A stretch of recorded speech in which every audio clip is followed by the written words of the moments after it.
আসসালামু আলাইকুম। আমি ডাক্তার মোহাম্মদ আমজাদ হোসেন। বেশ দীর্ঘ গ্যাপ নিয়ে আমি আপনাদের মাঝে আবার সামনে উপস্থিত হয়েছি। আশা করি সবাই ভালো আছেন।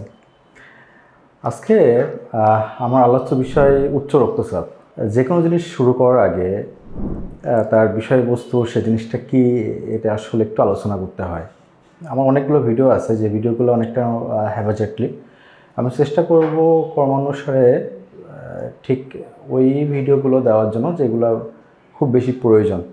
আসলে আমার ভিডিওগুলোর উদ্দেশ্যটা হলো সচেতনতা সৃষ্টি করা, এবং আমরা একটা জিনিস সবসময় কিন্তু জানি, সেটা হলো প্রতিকারের চেয়ে প্রতিরোধ হলো সর্বশ্রেষ্ঠ পন্থা। আর আসলে এই প্রতিরোধ করার জন্যই বা বিভিন্ন রোগ ব্যাধি সম্পর্কে আগে হতে আন্দাজ করে ঠিক সেই অনুপাতে সঠিক চিকিৎসা নেওয়ার মাধ্যমে ওই রোগটাকে হয় সম্পূর্ণ নির্মূল আর না হয় সম্পূর্ণ নিয়ন্ত্রণ, এই যে কোনো দুইটার একটা পন্থা অবলম্বন করার সহজ করার জন্যই আমার এই বিভিন্ন বিষয় নিয়ে আলোচনা করা। আসলে উচ্চ রক্তচাপ জিনিসটা কি? উচ্চ রক্তচাপ জিনিসটা হলো যখন আমাদের কারোর আমার শরীরের ভিতরে যখন রক্তচাপটা যখন আমরা দেখব 140/90 বা তার বেশি, এবং বয়স হবে 18 বছরের, সাধারণত 18 বছরের বেশি, এবং সেটা কিনা দীর্ঘদিন যাবৎ থাকবে। অর্থাৎ একদিনে আমি দেখলাম যে আমার একদিন প্রেশার মাপলাম এবং দেখলাম যে আমার ব্লাড প্রেশার 140/90 একদিন, এবং একদিনে আমি মনে করলাম যে আমার প্রেশার অনেক বেশি হয়ে গেছে, বা আমি দেখলাম যে আমি আরও বেশি। কিন্তু একদিনে আমি দেখেই আমি কখনো বলবো না, বা আমার কখনো ধরে নেওয়া ঠিক হবে না যে আমার উচ্চ রক্তচাপ হয়ে গেছে। অতএব যখন আমরা অনেকদিন যাবো এটা দেখব, এবং কিভাবে দেখব, আমি যখন উচ্চ রক্তচাপ দেখব তখন অবশ্যই একজন এক্সপার্ট বা অভিজ্ঞ কারোর দ্বারা সেটাকে পরীক্ষা করতে হবে, তাদেরকে নিয়ন্ত্রণ করতে হবে। কীভাবে দেখব? আসলে দেখার ক্ষেত্রে অনেকগুলো নিয়ম আছে। ধরেন অনেকেই আছে যারা আমাকে কোশ্চেন করে থাকে যে আমি তো অনেক দূরে থাকি, তো আমি কিভাবে দেখব, বা আমি এটা বুঝতেছি না। কারণ সেক্ষেত্রে কিছু কথা আছে। সেটা হলো যে আপনি ব্লাড প্রেশারটা দেখবেন, চেক করবেন, তখন অবশ্যই আপনি যাওয়ার আধা ঘন্টা আগে কোনো ধূমপান করবেন না, কোনো চা কফি কোনো কিছু খাবেন না।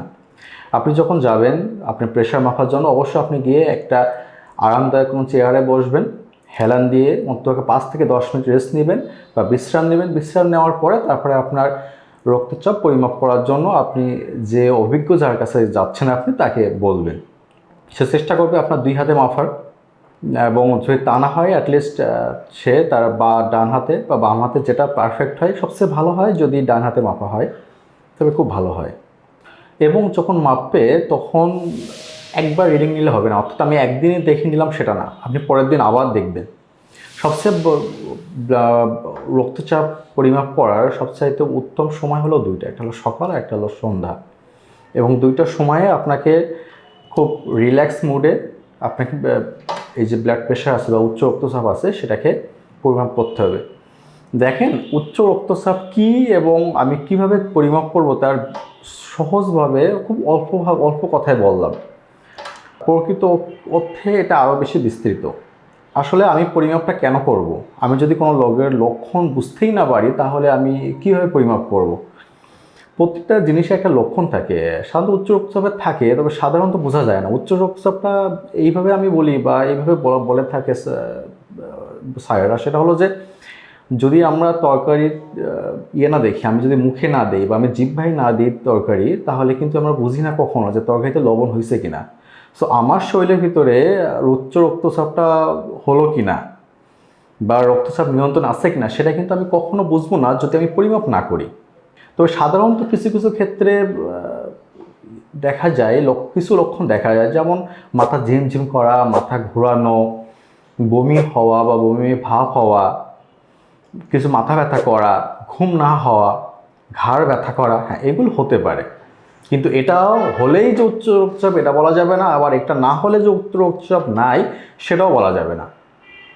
তো এটা যে গেল, এটা হলো প্রাথমিকভাবে আসলে কেন পরিমাপটা করব, কেন দেখব। দেখেন উচ্চ রক্তচাপ আমরা 2 ভাগে ভাগ করি। একটা হলো যে কারণ আমি জানতে পারতেছি না, এবং সেটার পরিমাপ বা সেইটার অ্যামাউন্ট হলো 95% বা 95%, এবং 5% ক্ষেত্রে আমরা রোগের কারণগুলো জানতে পারি।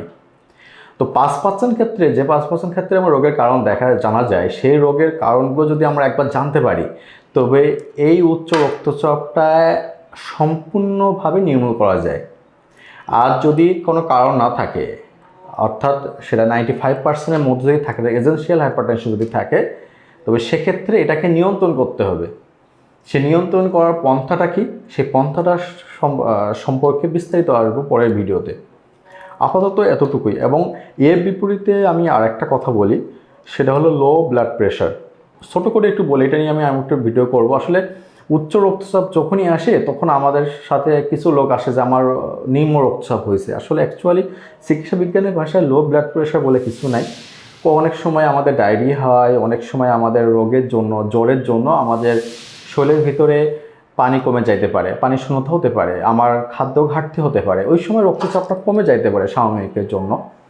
তো এইটার জন্য একটা রোগ বা এটা আলাদা এন্টিটি বলে চিহ্নিত করার কোনো কারণ হয় না। এবং কিছু কিছু ক্ষেত্রে দেখা যায় যে হরমোন জনিত কিছু রোগ থাকে, যেমন অ্যাড্রিনাল ক্রাইসিস, যার জন্য প্রেশারটা কম থাকে, তবে সেটার পরিমাণ শতকরা অনেক কম, এবং যার দ্বারা হয় সেটাকে সঠিকভাবে চিকিৎসার মাধ্যমে নিয়ন্ত্রণ রাখা যায়, ওই বিষয়টা আলাদা।